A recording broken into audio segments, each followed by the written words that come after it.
વિગતવાર મંત્રી પરસોત્તમ સોલંકીના નિવેદન બાદ આહિર સેના મેદાને આવી જરૂર પડે તો ધોકા ઉપાડીશું તેવા તેમના નિવેદનથી અત્યારે વિવાદ સર્જાયો છે। મોરબી આહિર સેના આગેવાન મહેન્દ્ર કછોડનું આ નિવેદન। તેઓ કહે છે કે સરકાર જો કામગીરી કરતી હોય ત્યાં ધોકા ઉપાડવાની શું જરૂર છે।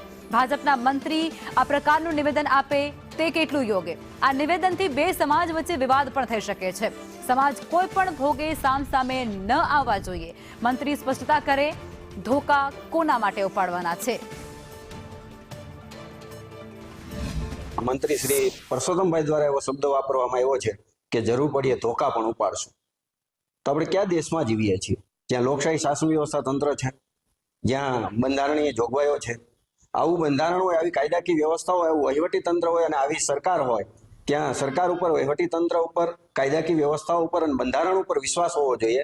આ વાતથી ક્યાંક બે સમાજો વચ્ચે વાદ વિવાદ થઈ શકે છે, બે સમાજો સામસામે આવી શકે છે।